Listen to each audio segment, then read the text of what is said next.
Good morning everyone. I hope you all will good. I am Anisha Sharma. Welcome you all in my YouTube channel Vlogify Mishu. Today is 19 September and day is Sunday.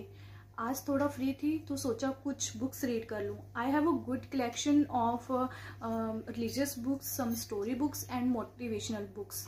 तो आज मैं आपके साथ एक गीता दर्पण book का एक प्रसंग शेयर करना चाहती हूँ. गीता दर्पण एक श्री भगवत गीता का ही सारांश है. इसमें after reading of Shri Bhagavad Gita जी हमारे माइंड में जो भी क्वेश्चंस वगैरह आते हैं ये सबका आंसर इस बुक में है. तो इसका एक छोटा सा पार्ट है, छोटा सा प्रसंग है जो मैं आपके साथ आज शेयर करूंगी. आई होप आप सबको अच्छा लगेगा.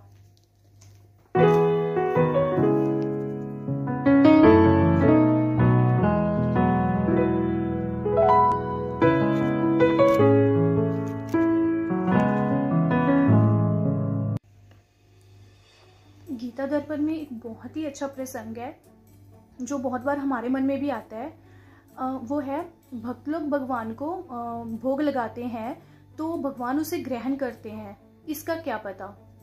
तो गीता दर्पण के अनुसार इसको जो उत्तर दिया गया है वो है भगवान के दरबार में वस्तु की प्रधानता नहीं है, प्रत्युत भाव की प्रधानता है. भाव के कारण ही भगवान भक्तों द्वारा अर्पित वस्तुओं और क्रियाओं को ग्रहण कर लेते हैं. वक्त का भाव भगवान को भोजन कराने का होता है तो भगवान को भूख लग जाती है और वे प्रकट होकर भोजन कर लेते हैं. भक्त के भाव के कारण भगवान जिस वस्तु को ग्रहण करते हैं वह वस्तु नाशवान नहीं रहती, प्रत्युत दिव्य चिन्मय हो जाती है. अगर वैसा भाव ना हो, भाव में कमी हो, तो भी भगवान भक्त के द्वारा भोजन अर्पण करने मात्र से संतुष्ट हो जाते हैं. भगवान के संतुष्ट होने में वस्तु और क्रिया की प्रधानता नहीं है, प्रत्युत भाव की प्रधानता होती है. संतों ने कहा है, भाव भगत की रावड़ी मीठी लागे वीर, बिना भाव कालू कहे कड़वी लागे खीर. एक मंदिर के पुजारी थे. उनके इष्ट भगवान बाल गोपाल थे. वह रोज छोटे छोटे लड्डू बनाया करते और रात के समय बाल गोपाल को शयन करवाते हुए उनके सिरहाने लड्डू रखते, क्योंकि बालक को रात को भूख लगती है. एक दिन पुजारी जी लड्डू रखना भूल गए तो बाल गोपाल जी ने स्वप्न में उनको दर्शन दिए और उनको कहा कि मुझे भूख लगी है.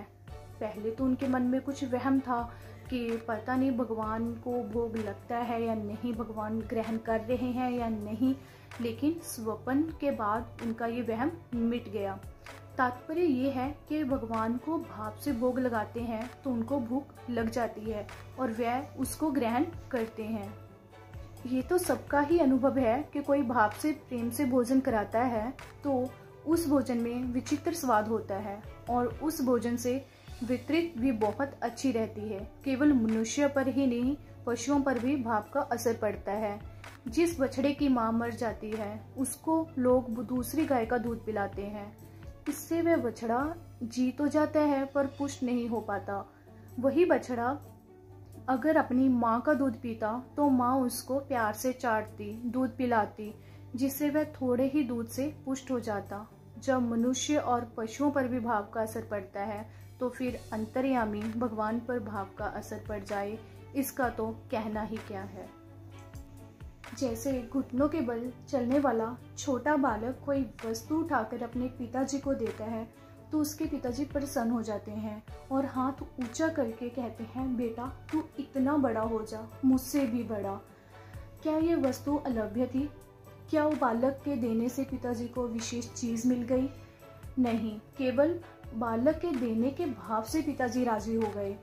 ऐसे ही भगवान को किसी भी वस्तु की कमी नहीं है, उनमें किसी वस्तु की इच्छा नहीं है, फिर भी भक्त के देने के भाव से वह प्रसन्न हो जाते हैं.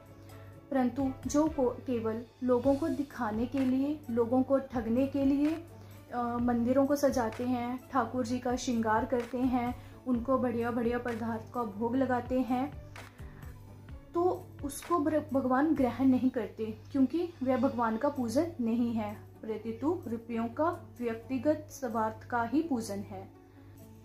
आई होप आप सबको आज का वीडियो अच्छा लगा होगा एंड कुछ ना कुछ इससे लर्निंग भी मिली होगी. Thank you so much for watching. Thank you.